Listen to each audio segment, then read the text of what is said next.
Assalamualaikum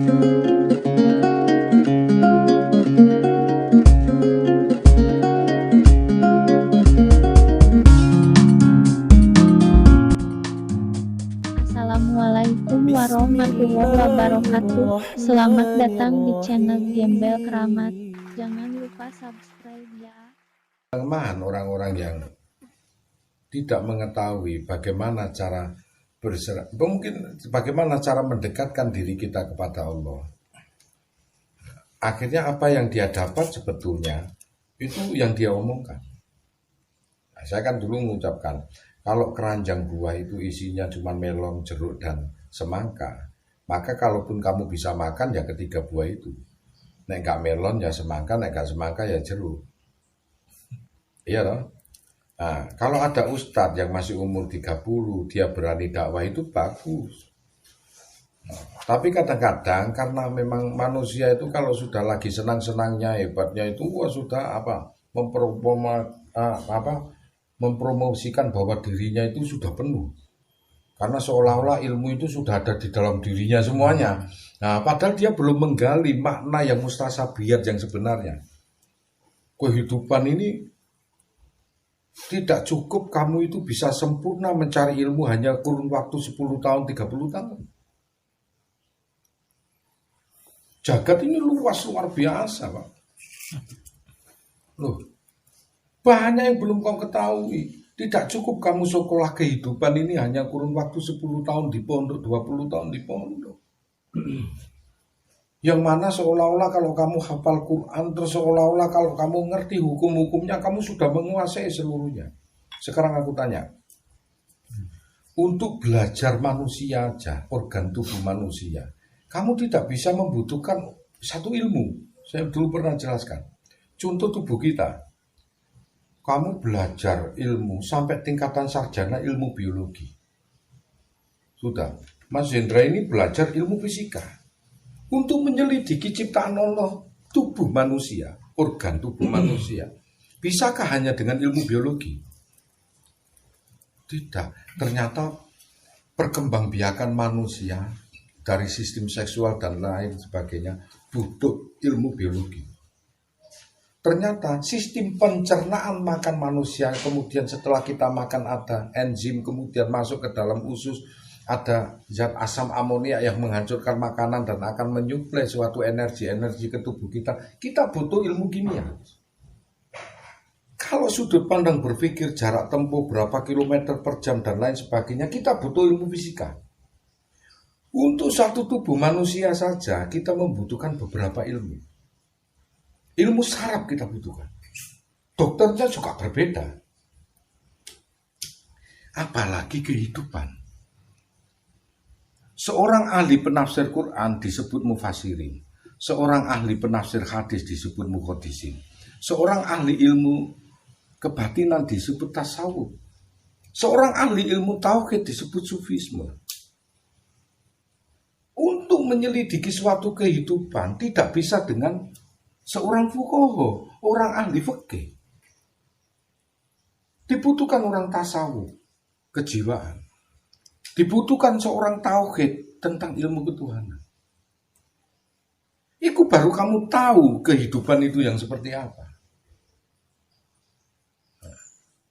Bagaimana kamu bisa menerka seorang pelacur hanya kasih makan anjing, kemudian matinya kelak akan masuk surga? Iya. Kalau kau selidiki dengan ilmu fikih, gak ketemu. Gak ketemu. Karena itu ilmu harusnya ditanyakan kepada seorang mursyid. Orang-orang ahli tauhid. Kenapa kok seorang pelacur itu bisa masuk surga hanya kasih makan anjing? Nah kalau fikih nggak ketemu, ujung-ujungnya ulama fikih mesti ngomongnya gini. Nah, kalau begitu aku daplek gak apa-apa. Pokoknya arepe mati golek asu kayak mangan. Apa ngono? Lah kon ngono lah anak kon konyol meneh. Itu hal-hal yang tidak bisa dicontoh. Karena itu hak proteksi prerogatif Allah. Sifatnya adalah sifat 21 Allah. Allah itu mengajarkan tentang kita sifat 20, sifat 21 apa? Sifat jaiz, sifat menangnya Allah. Dan itu bisa diajarkan kepada manusia jikalau manusia mampu menyelami samudra kehidupan ini. Tidak bisa. Wong fikih ini mengatur sistem ibadah, tidak mengatur sistem kehidupan.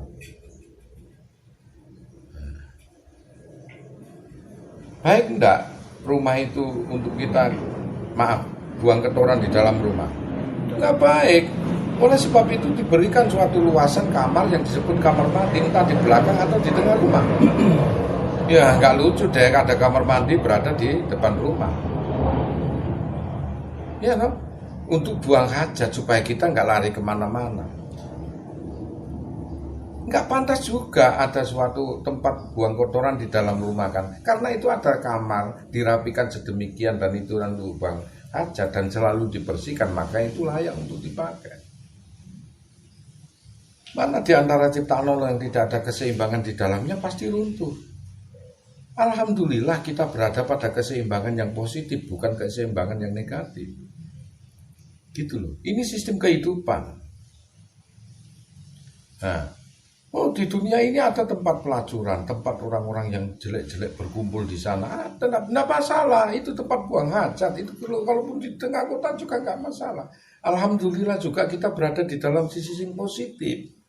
Kalau kita mau mensiar itu, menghapuskan itu, tidak apa-apa. Pastilah akan mengadakan keseimbangan demi keseimbangan Allah dalam satu struktur kehidupan. Dan itu tidak bisa dipungkiri. Ya, kemudian diusirlah tempat pelacuran itu bertengger di pinggir-pinggir bibir pantai. Terjadilah suatu tsunami seperti di Aceh dengan di Pangandaran itu. Wah, itu efek dari respon alam. Iya, ini kan tentang kehidupan. Sama dengan kamu buat jeding, buat kamar mandi berada di depan rumah. Kau jual sudah rumah itu, laku enggak? Nah kan, umumnya kalau para wali bijak, di daerah Pantura itulah didirikan pondok-pondok, mulai Seruke itu pondok. Karena apa? Ja'al sawaba makuronawi, hingga sawabnya itu mempertahankan bibir pantai itu supaya tidak. Karena hukum yang kita tempuh dari hukum manusia ini ada di atas hukum tersebut adalah hukum tandur. Hukum kausalitas. Kita yang mampu menerima adalah kausa prima. Nah disitulah hukum yang jikalau manusia tidak bisa mengatasi hukum yang ada dalam kehidupan ini, maka hukum kausalitas itu yang akan berbicara. Nah kalau pelacur itu tadi berada pada hukum sisi Allah. Ada 3 hukum di dunia ini. Hukum yang dibikin manusia, baik APBN, anggaran dan lain sebagainya, ataupun hukum syariah. Tata cara dalam beribadah menurut Rasulullah, dan itu harus kita taati. Nah, jika hukum-hukum tersebut itu tidak mampu mengatasi, maka hukum yang di atas adalah hukum kausalitas, hukum alam. Hukum alam hanya mengenal sopo sing tandur tukul. Kau tanam jagung tukul jagung. Kau tanam padi tukul padi. Kau tanam duit tukul duit. Nggak ada ceritanya orang pelit kaya. Kalaupun kaya, bukan buah hasil karya dirinya yang pelit. Hanya nunggu aja kehancuran dia kalau orang pelit itu. Nah, kau lihat konglomerat lainnya itu selalu dia bersedekah. Nggak ada orang sampai kaya nih hebat itu tanpa bersedekah. Iya ada. Siapa saja kau lihat konglomerat itu, dia selalu bersedekah. Nggak ada. Nah, hukum kausalitas inilah, mampukah Anda wis terbiasa dengan hukum manusia yang ada. Hukum manusia mengenal halal, haram, makruh, mubah, wajib, sunnah. Jikalau itu tidak mampu kau lakukan, maka hukum yang teratas itu akan bertindak. Janganlah kamu tebang hutan itu, yang berdampak nanti akan merusak hutan. Manusia dikandani sing ngeyel, nebang hutan. Yang dampaknya apa? Hukum yang teratas, hukum alam, terjadilah banjir dan tanah longsor. Nah, kalau kita mengenal hukum Allah yang pasti, jelas Rahman Rahim. Miftahul nikmat kalimatan bismillahirrahmanirrahim. Sudah jelas Allah hanya berdurasi kasih sayang. Yang mampu menyentuh hukum Allah secara langsung dan mampu mengenal Allah secara langsung adalah jiwa-jiwa yang penuh rahmat kasih sayang. bukan sedikit-sedikit menjustice seseorang menjadi kafir, bukan dikit-dikit menjustice seseorang bid'ah, bukan sedikit-dikit menjustice seseorang menjadi seorang yang sesat, tidak. Tapi orang rahmatan lil alamin ini mampu merangkul dari semua sudut yang ada. Agamamu jikalau benar, tentunya imbasnya kepada akhlakul karim. Cinta damai, kasih sayang dan penuh rahmat. Indah. Orang yang penuh cinta damai, kasih sayang, rahmat, saling menghargai itu indah. Budaya bangsa kita itu selalu bisa menghormati orang lain. Terutama menghormati siapa khalifah kita, pimpinan kita, presiden kita, raja kita. Lihat budaya orang Jawa lain. Tetapi jikalau ada rakyat itu terus mau mendongkel kewibawaan presiden, kewibawaan raja-raja kita, itu juga bukan budaya Nusantara. Apakah Islam di situ itu Islam baik nggak baik? Bukan. Islam yang baik adalah bisa menghormati pimpinannya, khalifahnya, kewibawaannya dijaga, tidak sedikit-sedikit karena hasutan yang ini itu tanpa ada landasannya kita main seperti Wiro Sableng, lah 212 ini. Nah, gitu. Janganlah. Kita yang punya Islam yang berpendirian teguh, yang indah, yang nikmat itu, yang bisa membantu masyarakat dan pemerintah itu damai, cinta damai hingga terwujud negara kita ini bisa kaya raya, kembali palo Cinawi sesuai karakter budaya nasional kita, Nusantara kita. Gitu. Berarti hu itu bisa jadi juga singkatan dari la ilaha illallah, Allah kembalinya ke Allahu Akbar, ada Allah yang memang tujuan kita. Akbar yaitu sesuatu yang maha besar ini. Akbar untuk pengetahuan kita. Nah, Allahu Akbar, maknahu itu potensi hurib itu. Kalau kita mengetahui Allah yang besar ini adalah di dalam hukum, tidak perlulah kita itu membaca.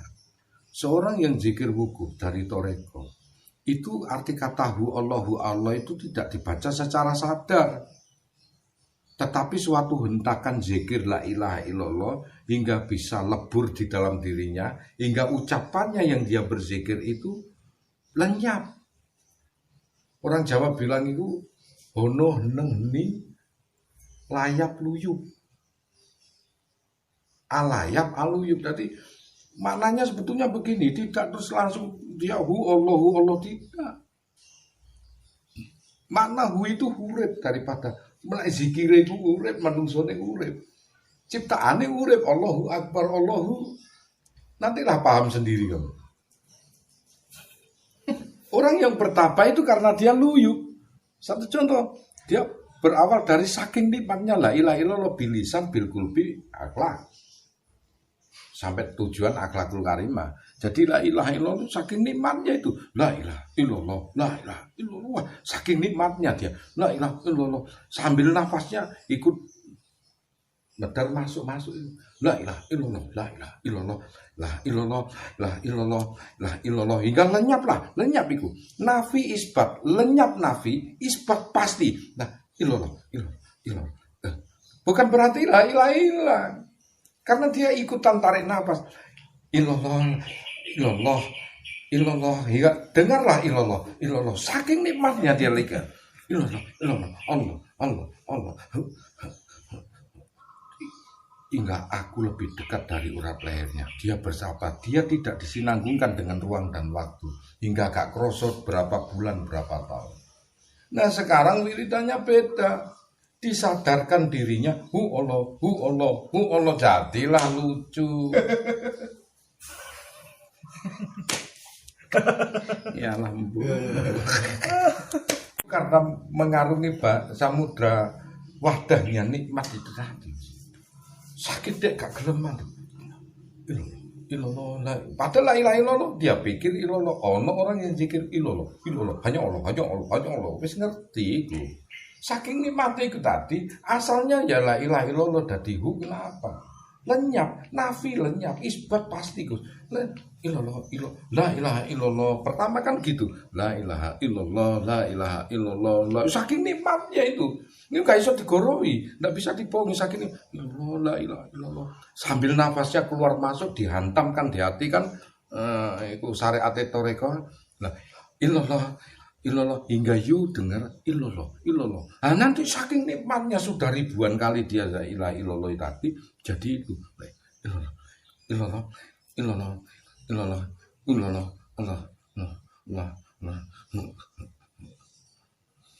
Sebetulnya sang dirinya, sang insune itu masih wirid la ilaha illallah.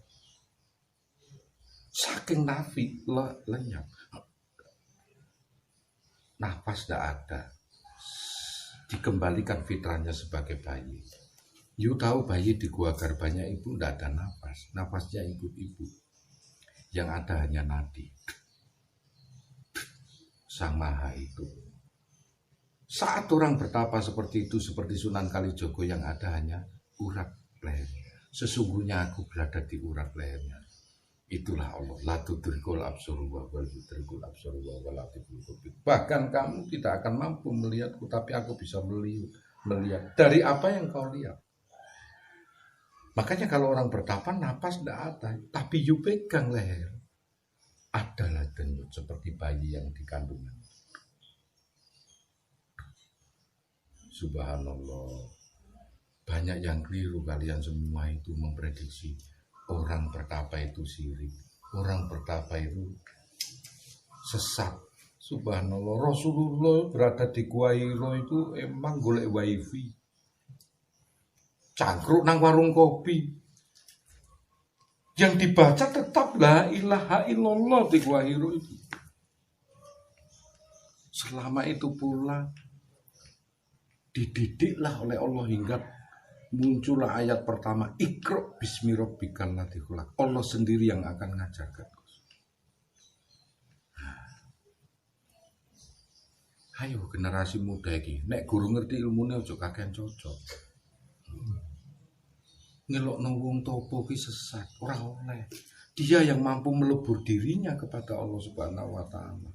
Itu orang yang paling dikasih kemuliaan. Sisa waktunya dia untuk berhubungan bisa komunikasi dengan Allah.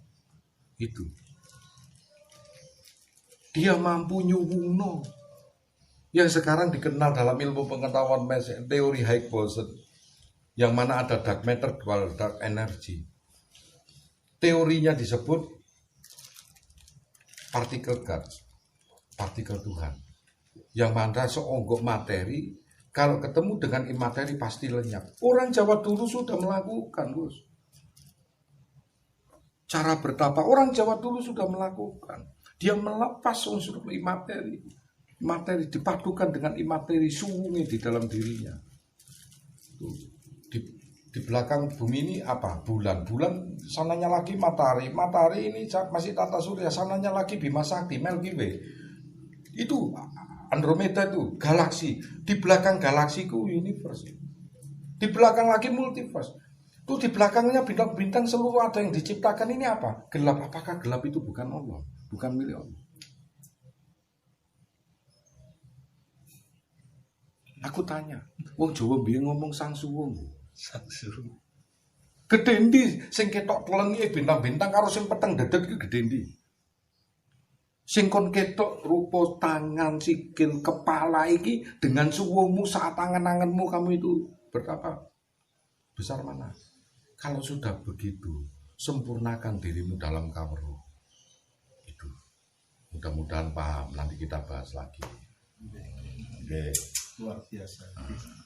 Tak titik loro nek njaluk akeh, kowe njaluk kudu eling perkara loro yatim piatu fakir miskin, wong tuwa loro. Sak nak wis akeh kudu ikhlas tawakal karo ridho. Carane nglakoni apa jin? Dituding nang ngene weteng kuwi. Aja ngumbar wetengmu. Dadekno apa? Hak kosongno, banjur kok ulul albab. Kosongno hak. Allahu Akbar. Hak la ilaha illallah. kosong no, Gus. Ojo ngumbar weteng mung mangan gak iso. Kosong no. Dadekno ulul albab iki lho titik nang ndukur. Mari ngono lungguh odal baru wong ngerti hakikate. Jangan selalu dek tafakur. Roh ikulah rasul. Kama arsalna bikum rasulan minkum. Wah, iki ngaji durung teko iya bingung kok. Ngaji huruf pun bingung. Kecil, tidak sinau. Maknane wake.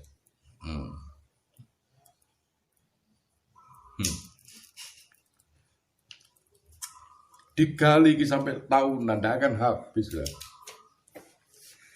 Karena ilmu hakiki, ilmu di sisi Allah, tidak akan habis. Kecuali ilmu apalan, entek, ngapalno meneh Gus, enggak akan entek. Entek ngapalno meneh.